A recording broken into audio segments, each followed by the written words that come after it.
so how's everyone doing? I wanted to talk about the pedals, the effects again.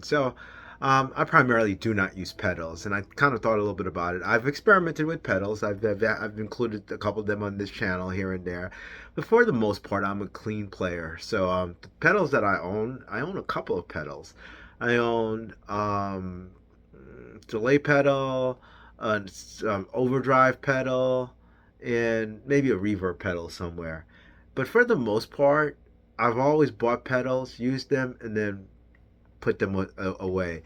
And I think the reason I don't use pedals is the people I'm trying to play like. And I think use of equipment, whether it be arch tops or semi hollows or whatever, is based upon a large part of it is like who your heroes are and what they use, and you trying to replicate their sound.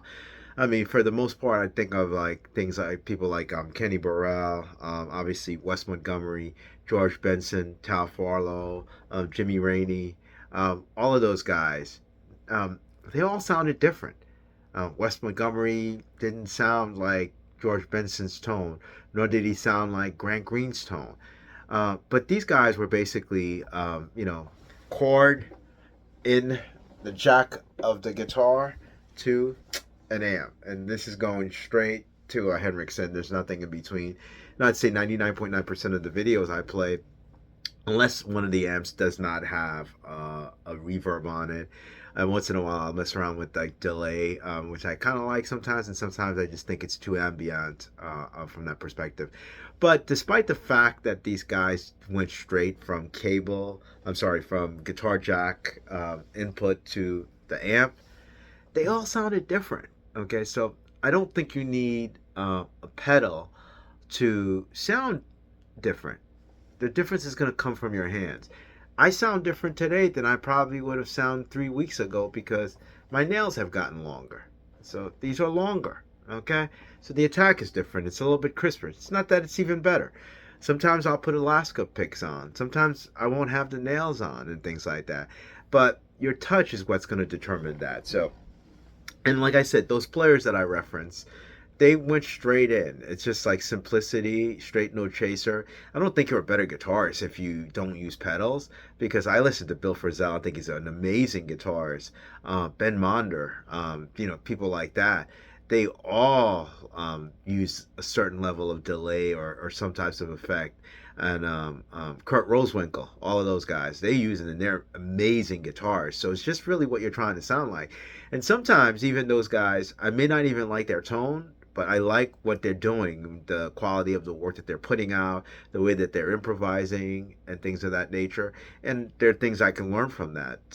A guy that's a really great example is somebody that I love watching live, and I think he's a tremendous guitarist, and I used to see him all the time at 55 Blues Bar, but I don't really like his tone.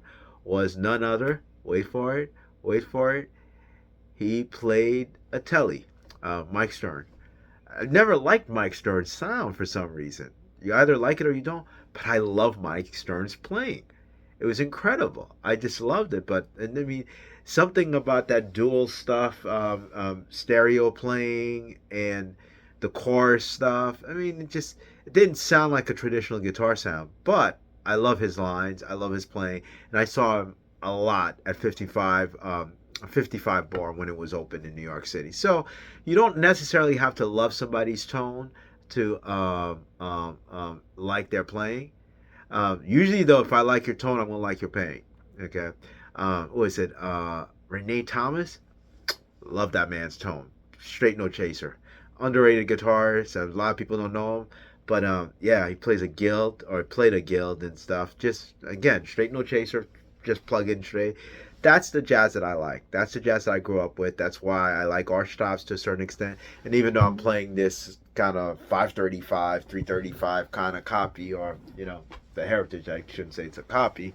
Um, Even that, even though it's semi hollow, I still like it going straight out. So anyway, there you have it. The reason I primarily will not use effects is because my people that I kind of grew up with, the guitars, didn't use it, and that's who I try to emulate. And I think they all have a different tone, so I try to get the tone that they get by messing around with the amp, by messing around with the fingering, or messing around with my attack, not with the pedal to get that sound. All right, then. Thank you for watching. tone is in your hands, the sound is in your head, and hopefully you can translate what's in your head to the speaker or to the guitar in and of itself. All right, then, what do I always say? Practice, practice, and practice some more. Thank you so much. Bye now.